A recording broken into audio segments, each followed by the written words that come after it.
सुदामा पाठवला सुदाम्याला बायकोनं, म्हणजे तुमचा मित्र एवढा मोठा देव आहे, हा आपल्याकडे 18 विश्व दारिद्र्य, तो देव आहे, त्याच्याकडून काही मागा आपल्याला भांडवल, जा म्हणे देवाकडे काहीतरी. सुदामाला वाटलं आता आपला मित्र आहे, कस काय मागावा देवाकडे. गेला बिचारा, आता बायकोची ऑर्डर म्हटलं ना, हो no appeal no challenge.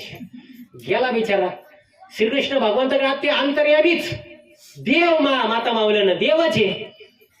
Sudama आपले बिचारे बसले, कस काय मित्राकडे. आता मित्र काही वेळेस तुम्ही आता माग तरुण वर्ग बसली, तुम्ही माझे भाऊ, तुमचा जर तुमच्या बरोबर खेळणारा, गोट्या खेळणारा, कोया खेळणारा, वडाच्या झाडाखाली बसून संगत व्हॉट्सअप खेळणारा, संगत लुडो खेळणारा, जर एखादा मोठा जर पोलीस अधिकारी झाला, मोठा जर झाला, समृद्धीचं भडक घाबाड मिळालं, तुम्हाला वाटलं आता आपल्याला ये मित्राकडे गेल्यावर त्याला जर म्हटलं ना, अरे पोरीचं लग्न धरलं, जरा देतो का 10-20 हजार, अरे 1 तासापूर्वी फोन करायचा, माझ्या साडून दिली म्हणे मी.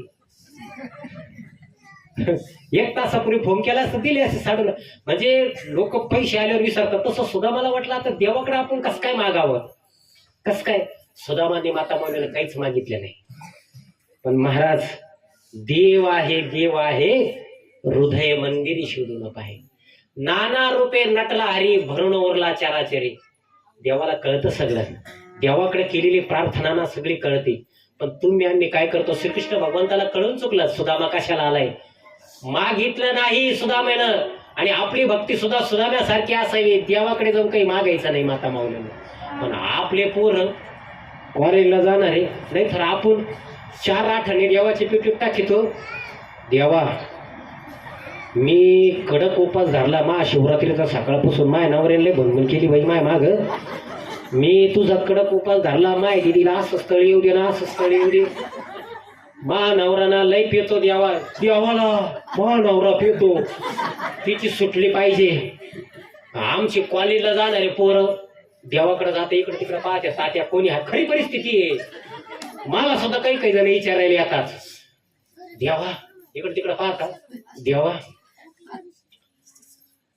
तिला पाहिल्यापासून मला काही सुचत नाही, आणि महादेवा ती माझी झाली पाहिजे, पुढच्या शिवरात्रीला मी इतका कडक उपास धरीन, अन्न प्राशन करणार नाही, पाणी पिणार नाही, आणि पुढच्या वर्षी या कार्यक्रमाच्या सगळ्या पंक्तीचा जेवायचा खर्च मी करीन देवाला. पण ती आपली झाली पाहिजे, तिच्याशिवाय आपल्या हृदयामध्ये कोणी नाही. नाही बाबा येडा आहे तू, प्राण नावाचा वायू हृदयामध्ये त्याने ठरवलं.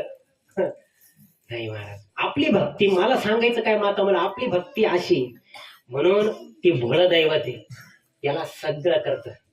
आपण देवाकडे काही मतलब ठेवून माग केलं नाही पाहिजे माता मुलं. आपली भक्ती ना ही अगदी निस्वार्थ असावी, देवाला सगळं कळतं. आपली भक्ती जर निस्वार्थी असेल ना, देव आपल्याला पावतो.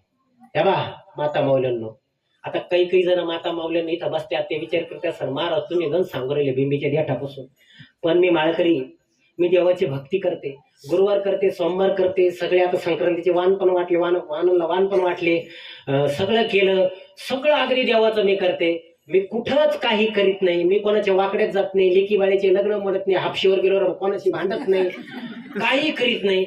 पण माझ्याकडं 8वं विश्व दारिद्र्य, प्रपंचाला पैसा नाही, कायम कायम कायम माझ्या माग दुःख, कायम यातना.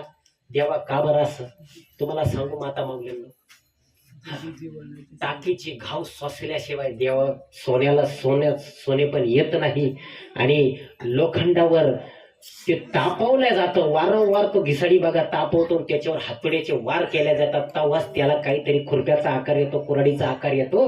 आणि माता माऊलीने एक गोष्ट लक्षात ठेवा, प्रपंचामध्ये तुम्हाला किती असंख्य अडचणी असू द्या, जंगलातले सरळ लाकडच कापल्या जातात, वाकडे लाकडं कुणाच्या उपयोगात येत नाही. प्रपंचामध्ये सरळ माणसालाच यातना येतात, देवाला माहित राहतं हाच यातना सहन करू शकतो. चांगल्या रस्त्याला स्पीड ब्रेकर असतात, खड्ड्याच्या रस्त्याला स्पीड ब्रेकर नसतात, खड्ड्याचा रस्ता धडधड. म्हणून लक्षात ठेवा, आज तुम्हाला अडचणी असतील, आज तुम्हाला दुःख असेल, उद्याचा दिवस तुमचा आहे माता माऊल्यांना, घाबरून जायचं कारण नाही. म्हणून भोळ महादेव आहे, नवसाला पावणार आहे.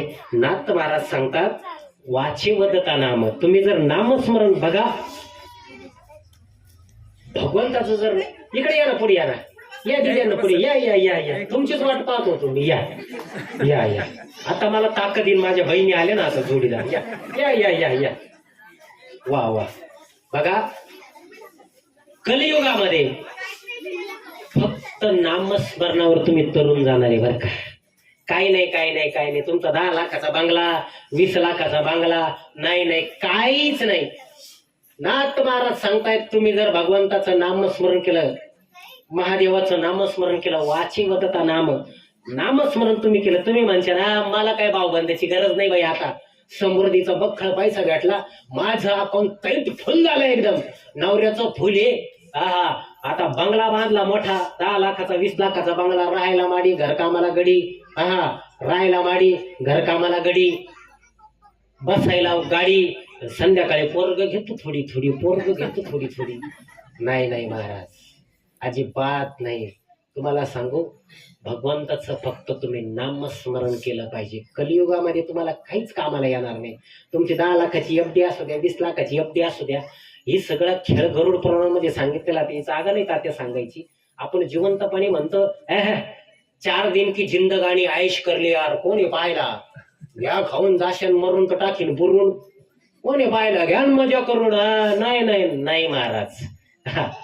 त्याचा चित्रगुप्ताचा सीसीटीव्ही कॅमेरा इतका जबरदस्त आहे ना त्याला लिंक जात नाही तुमचा फ्यूज जात नाही त्याला शटडाऊन नाही काही नाही तो सगळ्या नोंदी करून ठेवतो अगदी सगळं आहे त्याच्याकडे नोंद. म्हणून ह्या कलियुगामध्ये तुम्ही फक्त भगवंताचं नामस्मरण तुमच्या कामाला येणार आहे बाकी काहीच तुमच्या कामाला येणार नाही. भगवंताचं फक्त नामस्मरण. तुम्हाला माहितीये नामस्मरणाच्या जोरावर भक्त प्रल्हाद तरला. भक्त प्रल्हादाच्या वडिलांनी दमडी पिटून ठेवली होती हिरण्यकश्यप माता कायादू नाव घेऊन येणे देवाचे आयशे ब्रीद हिरण्यकश्यपूचे. त्यांनी सांगितलं होतं माया नगरीत कोणी नाव घ्यायचं नाही. पण महाराज तुम्हाला सांगू का तात्या जो अख्खा गावाचा कारभार हाकीतो जो भानगड त्याच्याच घरात करून ठेवितो ज्याचं अख्खं गाव ऐकत ना त्याचं घरातच कोणी ऐकत नाही. हिरण्यकश्यपूचं तसंच त्याचं पोरग ऐकतच नव्हतं भक्त प्रल्हाद ते दौंडी पिटून द्यायला होती हिरण्यकश्यपूनं का माझ्या नगरीत कोणी देवाचं नाव घ्यायचं नाही. पण तिथंच भानगड झाली. द्रौपदी मातेनं सुद्धा नामस्मरणाच्या जोरावर वस्त्रहरण व्हायला लागलं द्रौपदी मातेचं आणि द्रौपदी मातेचं वस्त्रहरण व्हायला लागल्यानंतर तिनं कृष्णाचा धावा केला आपली आब राखली. म्हणून नामस्मरण भगवंताचं फार गरजेचं आहे. तुम्ही जर भगवंताचं नामस्मरण जर केलं ना सगळ्या गोष्टीतून तुम्ही तरुण झाला.